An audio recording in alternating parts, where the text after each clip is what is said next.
Hi viewers, இன்னைக்கு நம்ம பார்க்க போற டாபிக் என்ன அப்படின்னு சொல்லும்போது சர்க்கரை நோயாளிகள் எந்தெந்த காய்கறிகள்லாம் சாப்பிடலாம் அப்படின்றத பத்தி தான் நான் இன்னைக்கு இந்த வீடியோல உங்களுக்கு கொடுக்க போறேன். வாங்க வீடியோக்குள்ள போகலாம். ஃபர்ஸ்ட், சர்க்கரை நோயாளிகளுக்கு காய்கறிகள் மிகவும் முக்கியமான உணவு பகுதி ஆகும். ஏனெனில் அவை குறைந்த கலோரி, குறைந்த கிளைசமிக் இண்டெக்ஸ் அதை ஜிஐ அப்படின்னு சொல்லுவாங்க. ஜிஐனா வேற ஒன்றும் கிடையாது. ஃபார் எக்ஸாம்பிள் 1 to 50 அந்த ஜிஐ ரேட்குள்ள இருக்கிறது நல்ல காய்கறி அப்படின்னு சொல்லுவாங்க.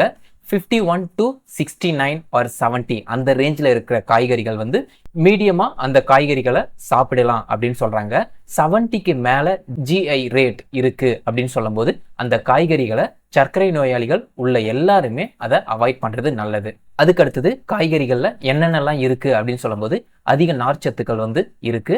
அதே மாதிரி விட்டமின் மற்றும் மினரல்ஸ் அதிகமாகவே இருக்கு. இதனால சர்க்கரை நோயாளிகள் காய்கறிகளையும் அவங்களுடைய உணவுல ஒரு பகுதியா சேர்த்து கொண்டு வரும்போது அவங்களுடைய சர்க்கரை அளவு ரொம்பவே கட்டுப்படுத்த போகுது. இவை எல்லாமே இரத்த சர்க்கரையை கட்டுப்படுத்த இயற்கையான வழியாக பயன்படுகின்றன. இது மட்டும் கிடையாது, சர்க்கரை நோயாளிகள் சாப்பிட ஏற்ற 10 காய்கறிகள் மற்றும் அவற்றின் பயன்கள் எப்படி சாப்பிடுவது என அனைத்தும் மிக விவரமாக நான் இந்த வீடியோல வந்து சொல்லியிருக்கேன். ஃபர்ஸ்ட், நம்ம பட்டியல்ல எந்த காய்கறி இருக்கு அப்படின்னு சொல்லும்போது பாகற்காய். இதை இங்கிலீஷ்ல பிட்டர் கார்ட் அப்படின்னு சொல்லுவாங்க. கிளைசமிக் இண்டெக்ஸ் அதோடைய அளவு 17. எதுக்காக இந்த பாகற்காயை நம்ம சாப்பிடணும் அப்படின்னு சொல்லும்போது மோமோர்டிசின் என்ற தனிப்பட்ட பச்சை வேதிப்பொருள் இன்சுலின் போல் வேலை செய்கிறது. அதனால இந்த பாகற்காயை சாப்பிடணும் அப்படின்னு சொல்றாங்க.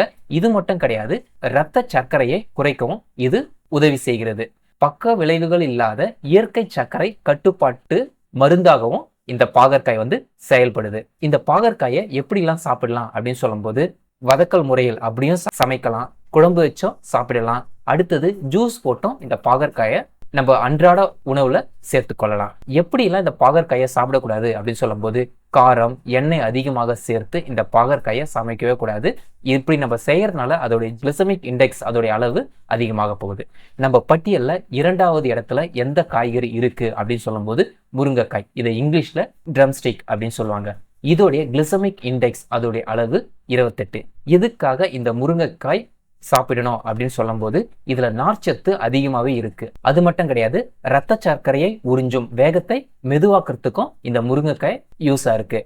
அதுக்கடுத்தது ஆன்டி இன்ஃப்ளமேட்டரி மற்றும் ஆன்டி ஆக்சைடு இந்த வேதிப்பொருள்லாம் இருக்கிறதுனால முருங்கைக்காய் சர்க்கரை நோயாளிகளுக்கு ரொம்பவே யூஸ்ஃபுல்லா இருக்கு. இதை எப்படிலாம் சாப்பிடலாம் அப்படின்னு சொல்லும்போது குழம்பு வச்சும் சாப்பிடலாம், சாம்பார்ல போட்டும் நம்ம சாப்பிடலாம்.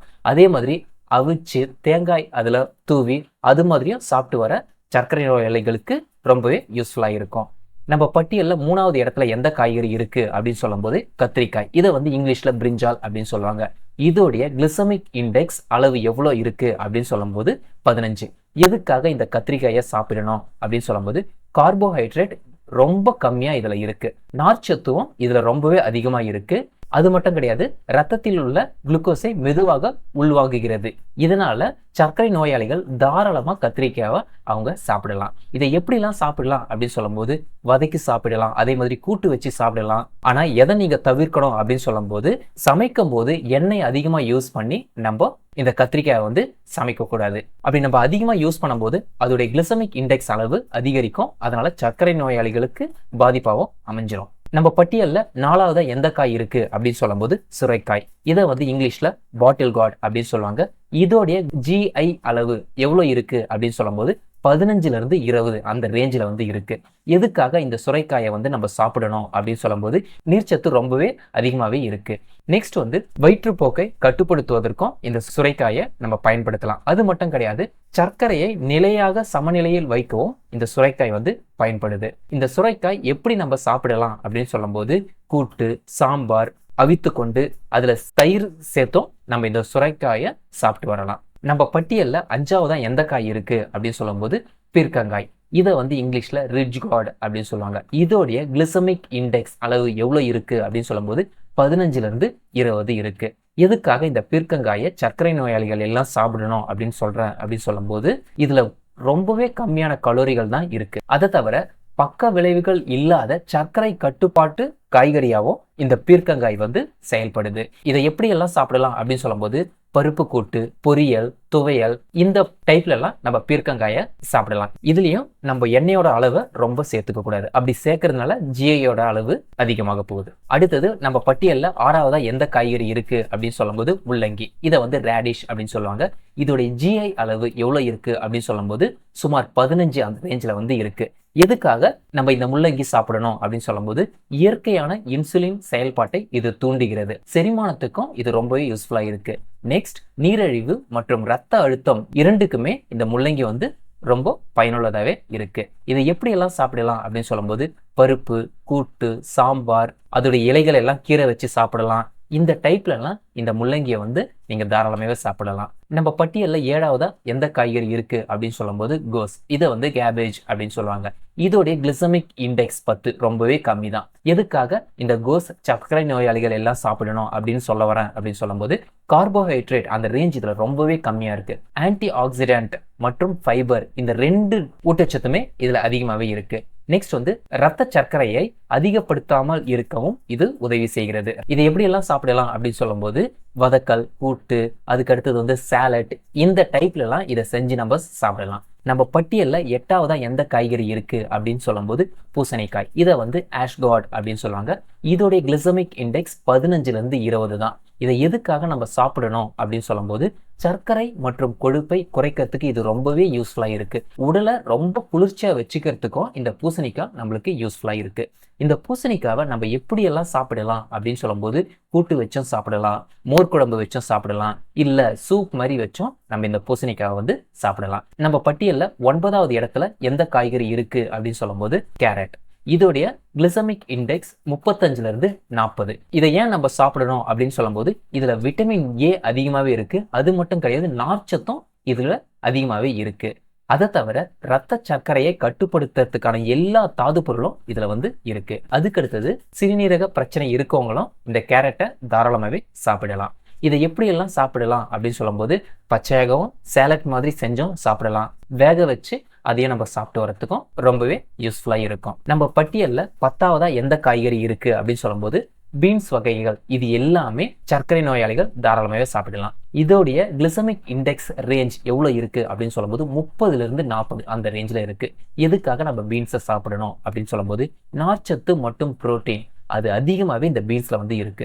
அது மட்டும் கிடையாதுங்க, பசையூட்டும் கார்போஹைட்ரேட்டுகளும் ரொம்ப கம்மியா தான் இதுல இருக்கு. இதை தவிர ரத்த சர்க்கரையை அதிகரிக்காம கட்டுப்படுத்துவதற்கு இந்த பீன்ஸ் ரொம்பவே யூஸ்ஃபுல்லா இருக்கு. இந்த பீன்ஸை எப்படிலாம் சாப்பிடலாம் அப்படின்னு சொல்லும்போது வதக்கி சாப்பிடலாம், கூட்டு வச்சு சாப்பிடலாம், இல்ல சிறு சிறு துண்டா வெட்டி சாலட் மாதிரி செஞ்சோம் நம்ம சாப்பிடலாம்.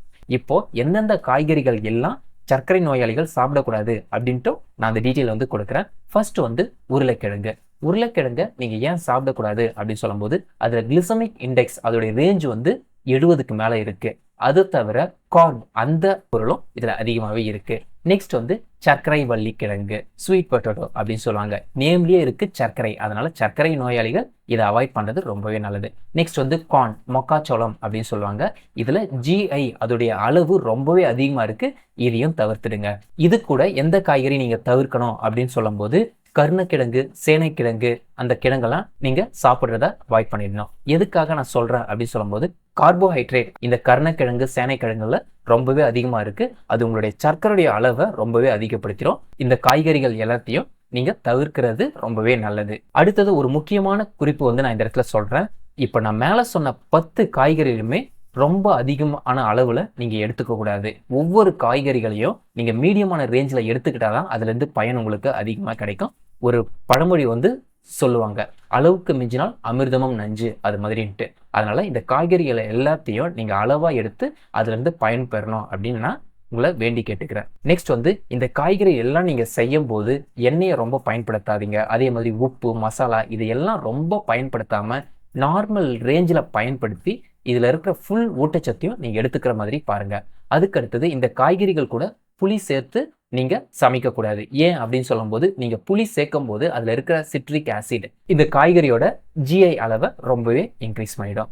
அதுக்கு அடுத்தது இந்த காய்கறிகள் எல்லாத்தையும் நீங்க பச்சையாகவும் சாப்பிடலாம், அவிச்சும் சாப்பிடலாம், இல்ல வேக வச்சும் சாப்பிடலாம். இது எல்லாமே இந்த காய்கறிகள்ல சாப்பிட்றதுனால உங்களுடைய சர்க்கரை நோயின் அளவு கட்டுப்பாடாக தான் இருக்க போகுது. இந்த வீடியோ உங்களுக்கு ரொம்பவே யூஸ்ஃபுல்லாக இருக்கும் அப்படின்னு நினைக்கிறேன். பிடிச்சிருந்தா உங்க ஃப்ரெண்ட்ஸுக்கும் ஷேர் பண்ணுங்க.